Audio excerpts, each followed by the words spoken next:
Friends எண்ணெய் எதுவுமே அதிகமாக சேர்க்காம நம்ம சூப்பராக 1 கிலோ மிச்சருங்கெல்லாம் செஞ்சு எடுத்துட்டோம். பார்க்கவே எவ்வளோ ஒரு சூப்பராக இருக்குது பார்த்தீங்களா? டேஸ்ட்டும் அந்தளவுக்கு சூப்பராக இருக்கும். இப்போ வாங்க எப்படி செய்யலாம்னு பார்க்கலாம். Hi friends, welcome to Kerala சமையல். இன்னைக்கு கேரளா சமையல் அவள் மிச்சர் தான் பண்ண போகிறோம். வாங்க எப்படி செய்யலாம்னு பார்க்கலாம். ஃப்ரெண்ட்ஸ், நான் 1/2 கிலோ அவள் எடுத்திருக்கேன். இன்றைக்கி அவள் மிச்சர் தான் பண்ண போகிறோம். அவள் நம்ம வறுத்து தான் எடுக்க போகிறோம். அடுப்பில் ஒரு பெரிய கடாய் வச்சுருக்கேன். நம்ம எடுத்து வச்சுருக்கோம்ல 1/2 கிலோ அவள் உள்ளே சேர்த்துக்கோங்க. சேர்த்துட்டு நல்லா கிறிஸ்பியாக வர வரைக்கும் நல்லா வறுத்து எடுத்துக்கோங்க. ஏற்கனவே பாத்திரம் நல்லா சூடாக இருக்குது. இது நல்லா லோஃபியில் வச்சு நல்லா வறுத்துக்கோங்க. ஃப்ரெண்ட்ஸ், இப்போ ஒரு 10 நிமிஷத்துக்கு அவளும் நல்லா வறுத்துடும். நல்லா கிறிஸ்பியாக இருக்குது. இப்போ வேறு ஒரு பாத்திரத்துக்கு மாற்றிக்கோங்க. நான் சிவப்பு அவள் எடுத்திருக்கேன். நீங்கள் வெள்ளை அவள் கூட எடுத்து கூட செய்யலாம். வேறு ஒரு பாத்திரத்துக்கு மாற்றிக்கோங்க. இப்போ மாற்றி கொடுத்துட்டு அதே கடாயில் ஒரு 1/4 லிட்டர் எண்ணெய் சேர்த்துக்கோங்க. 1/4 லிட்டர் கம்மியாகவே இருக்கும். எண்ணெய் சேர்த்துக்கோங்க. அதிகமாக தேவைப்படாது. எண்ணெய் சேர்த்துக்கோங்க. எண்ணெய் சேர்த்து எண்ணெய் நல்லா சூடாகிடுச்சு. 1/4 கப் நிலக்கடலை எடுத்து வச்சுருக்கேன். அதை உள்ளே சேர்த்துக்கோங்க. நீங்கள் உள்ளே சேர்க்கும் போது இந்த அளவுக்கு தான் பொரியணும். அப்போ தான் நல்லா கிறிஸ்பியாக இருக்கும். சேர்த்து கொடுத்துட்டு நல்லா கலந்து கொடுத்துக்கோங்க. ஒரு 10 நிமிஷத்துலேயே மல்லாட்டை நல்லா பொரிஞ்சு வந்துடும். இந்த மாதிரி நல்லா கலந்து கொடுத்துக்கோங்க.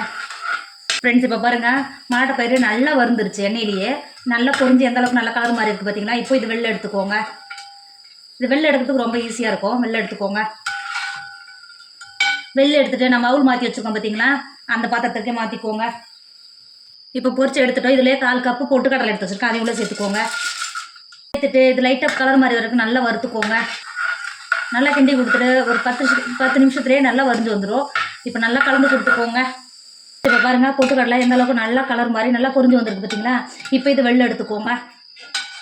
இப்போ பொட்டுக்கடலை எடுத்துகிட்டு நான் பாப்கார்ன் 1/4 கப்பு எடுத்து வச்சுருக்கேன். அதை உள்ளே சேர்த்துக்கோங்க.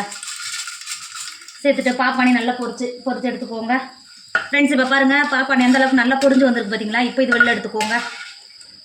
ஃப்ரெண்ட்ஸுக்கு ஒரு 5 பல்லு பூண்டு தட்டி வச்சுருக்கேன். அதை உள்ளே சேர்த்துக்கோங்க. அது கூடவே 3 கொத்து கருவேப்பிலையை உருவி வச்சுருக்கேன். அது உள்ளே சேர்த்துக்கோங்க. ஃப்ரெண்ட்ஸ், இப்போ பாருங்கள், கருவேப்பிலை நல்லா பொரிஞ்சு வந்துடுச்சு. பூண்டு வாசனையில் நல்லா பொரிஞ்சு வந்துடுச்சு. இப்போ வெளில எடுத்துக்கோங்க. ஃப்ரெண்ட்ஸ், இப்போ பொரிச்சு எடுத்துகிட்டு வந்தோம்ல, அதில் 1 டேபிள் ஸ்பூன் காஷ்மீர் மிளகாய் தூள் சேர்த்துக்கோங்க. இது காரத்துக்காக இல்லை, நல்லா கலர் கொடுக்கும். 1 டேபிள் ஸ்பூன் காஷ்மீர் மிளகாய் தூள் சேர்த்துக்கோங்க. அது கூடவே 1/2 டேபிள் ஸ்பூன் உப்பு சேர்த்துக்கோங்க. சேர்த்துட்டு நல்லா கலந்து கொடுத்துக்கோங்க. நம்ம சேர்த்து அவளோட பொட்டுக்கடலை எல்லாம் பொரிச்சு போட்ட மாதிரி அதெல்லாம் சேர்த்துக்கோங்க. சேர்த்து நல்லா கலந்து கொடுத்துக்கோங்க. உப்பு மிளகாத்தூள் எல்லாத்துலையும் சேர்ந்து பிடிக்கிற மாதிரி நல்லா கலந்து கொடுத்துக்கோங்க. இப்போ பாருங்கள், நல்லா கலந்து எடுத்துட்டோம். இப்போ பார்க்கவே எவ்வளோ ஒரு சூப்பராக இருக்கும் பார்த்தீங்களா? நல்லா கிறிஸ்பியாக இருக்கும். மிச்சம் சூப்பராக இருக்கும்.